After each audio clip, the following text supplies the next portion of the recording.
সে যেন ফিল করে আরে আমার যে ধর্মই হোক না কেন, আমার যে ফিলোসফি হোক না কেন, আমার পেশা যাই হোক না কেন, আমি তো চুরি ডাকাতি করছি না, আমি তো কাউকে ডিস্টার্ব করছি না। তো আমাকে যেন আমার রাষ্ট্র ভ্যালু করে, আমাকে যেন আমার রাষ্ট্রটা মূল্যায়ন করে। আবার 3 নম্বর পয়েন্টটা হলো, এটা সেই আব্রাহাম লিঙ্কনের একটা কথা, যে একটা রাষ্ট্রের সবকিছুই হবে জনগণ কেন্দ্রিক, পিপল সেন্ট্রিক।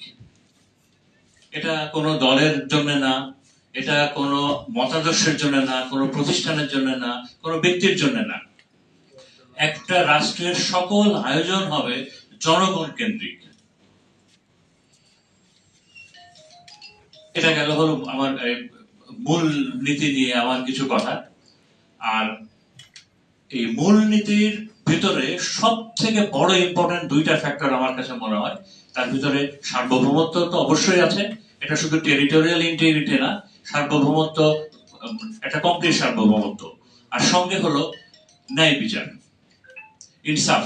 সমাজে যদি শুধু ইনসাফ এই বিষয়টা প্রতিষ্ঠা করা যায়, সমাজে যদি একটা রাষ্ট্রে যদি শুধু ন্যায় বিচার প্রতিষ্ঠা করা যায়, তাহলে আমার ধারণা প্রায় সব সমস্যার সমাধান করা সম্ভব।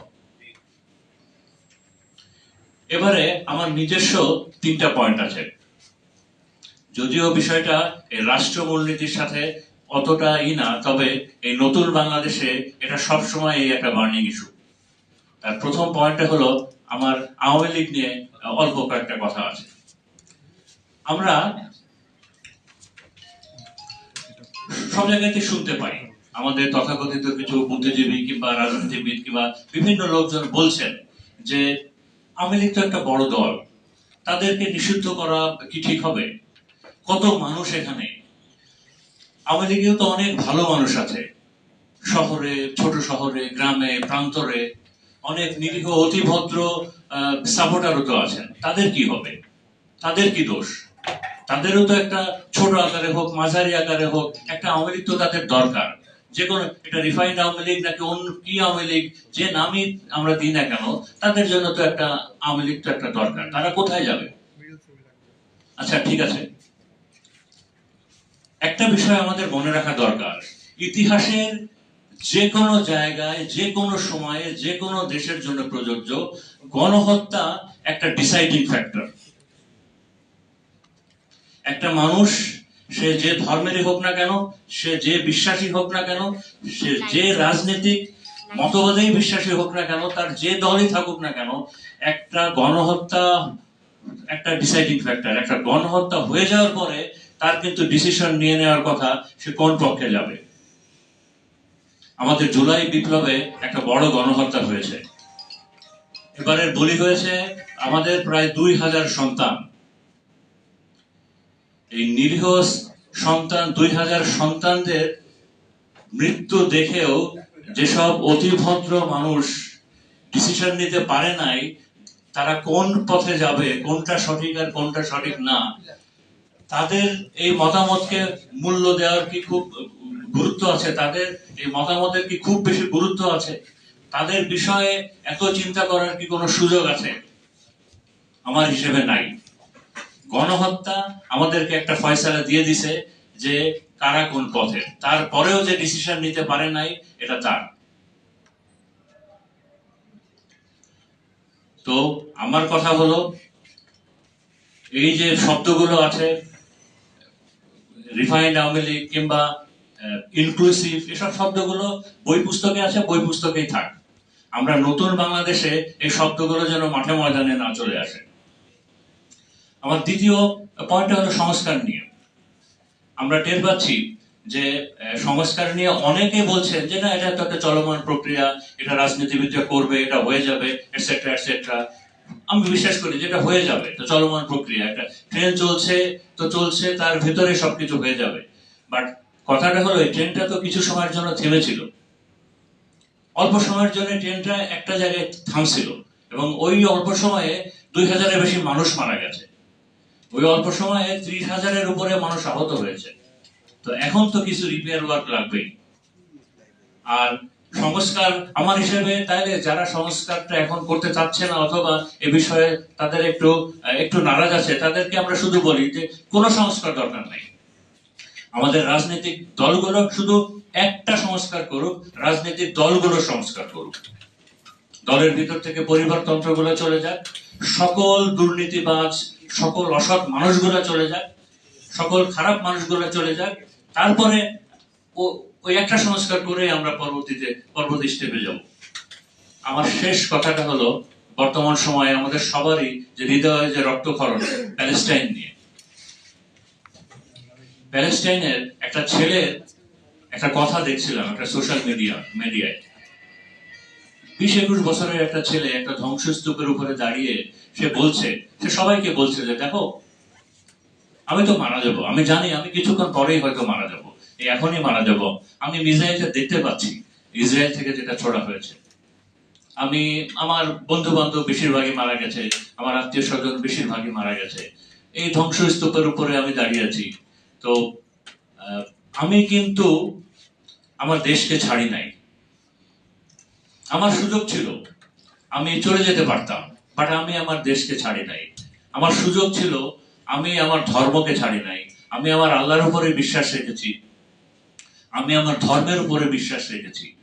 জীবন এবং মৃত্যু এই দুইটার ভিতরে আমি কিন্তু জীবনকে না, আমি মৃত্যুকে বেছে নিয়েছি।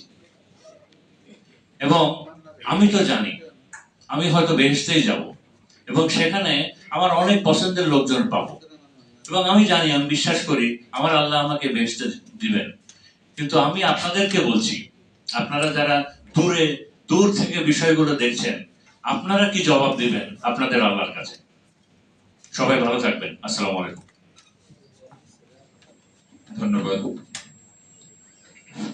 ধন্যবাদ শাহিন ভাই। আমি এ পর্যায়ে আলোচনার জন্য অনুরোধ করছি বাংলাদেশ সুপ্রিম কোর্টের বিশিষ্ট আইনজীবী, সুপ্রিম কোর্টের আপিল বিভাগের বিশিষ্ট আইনজীবী জনাব অ্যাডভোকেট আকবর হোসেন।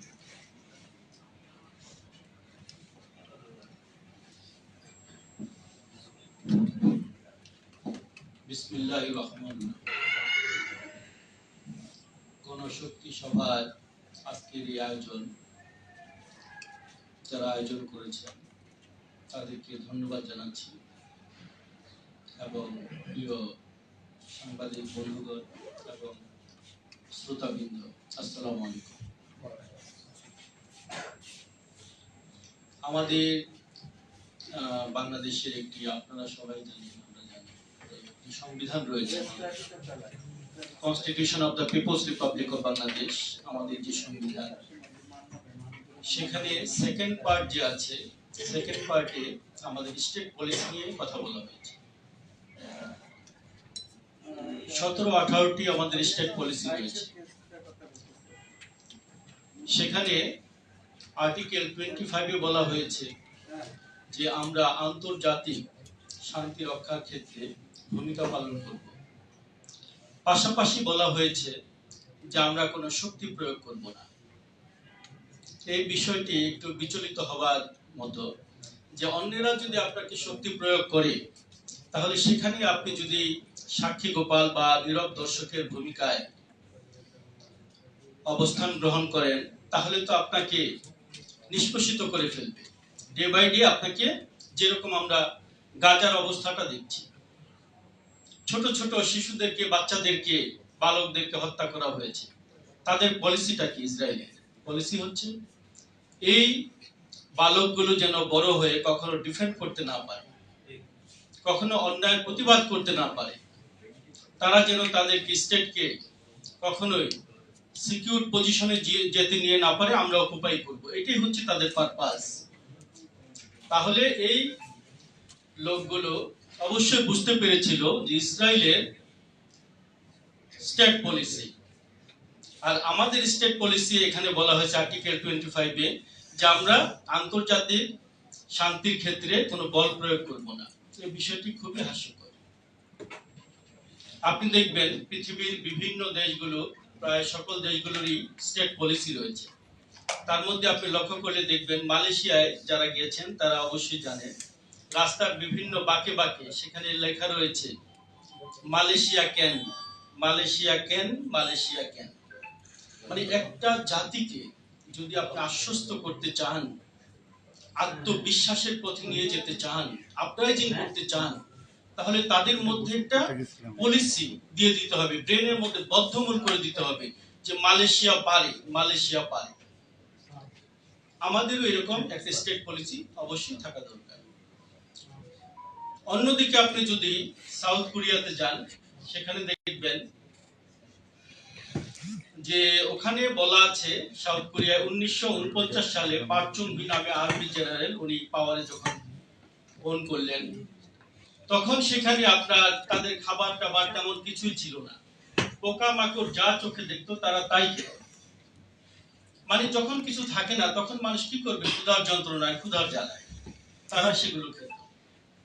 সেই মালয়েশিয়া একটা পলিসি গ্রহণ করলো, অনেকগুলো পলিসির মধ্যে একটা মেন, সেটা হচ্ছে পালি পালি ফুলান, পালি পালি ফুলান। তো আমি জানতে চাইলাম এই কথাগুলোর মিনিংস কি। তখন তারা বলল পালি পালি হচ্ছে দ্রুত, যে কোনো কাজ করতে হবে দ্রুত।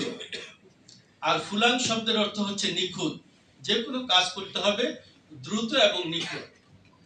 আর আমাদেরকে বলা হয়েছে ধীরে রান্ধে সুস্থে খায় তবেই ক্ষীরের মজা পায়। মানে কাজ তুমি আস্তে ধীরে করো, তাহলে তোমার সফলতা আসবে।